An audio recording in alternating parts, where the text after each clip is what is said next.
Earning is limited. Baka meron kanyan guys. Papaliwanag ko sa iyo kung bakit. Sino po ang nakapanood sa inyo ng content na in-upload ko kaninang umaga?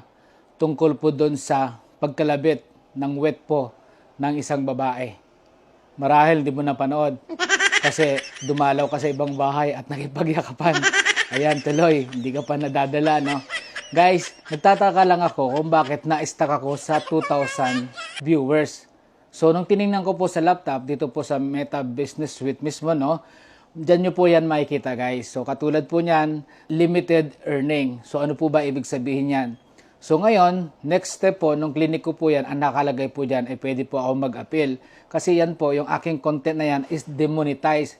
Yung content ko lang po na yan. Mabuti na lang po yung content ko lang po na yan. Kasi tininan ko po yung aking recommendation, no violation to show sa aking alert, no violation or restriction naman po. So kung hindi, yan lang po, specific lang po yung content na yan. Bakit nga po ba? Dahil nga po doon sa tutorial ko na bawal nga po gumalaw ng ganon doon sa babae. Isipin nyo yan guys ha, naka-censored pa yon. Grabe si Facebook, akalain mo yun, pagdaan ng system generated niya, nakita pa yon kahit naka-censored na.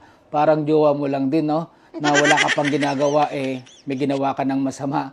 Kaya, mas mabuti pa, ang ginawa ko, dinilit ko na lang. Kaysa naman isacrifice ko yung buong page ko. So, dapat po gawin nun guys ang gagawin nyo. Parang kay jowa lang din po ulit yan guys. Kapag sinabi sa inyong jowa mo, nasa kalsada kayo na mag-usap tayo mamaya, well, asahan mo yan. Kung ako sa'yo, huwag ka nang umuwi muna ng bahay. Magpakalma ka muna. So guys, iwasan po natin yung pong kaninang video ko na yun. Wag po kayo mag-upload ng mga video tungkol po sa mga about sexual. Yung nagtatouch kayo, ng ano kayo na parang, ang datingan po kasi kay Facebook yan is about sa sexual violation. So sana po nakatulong guys. Abangan nyo po yung aking tutorial bukas. Good night! Bye!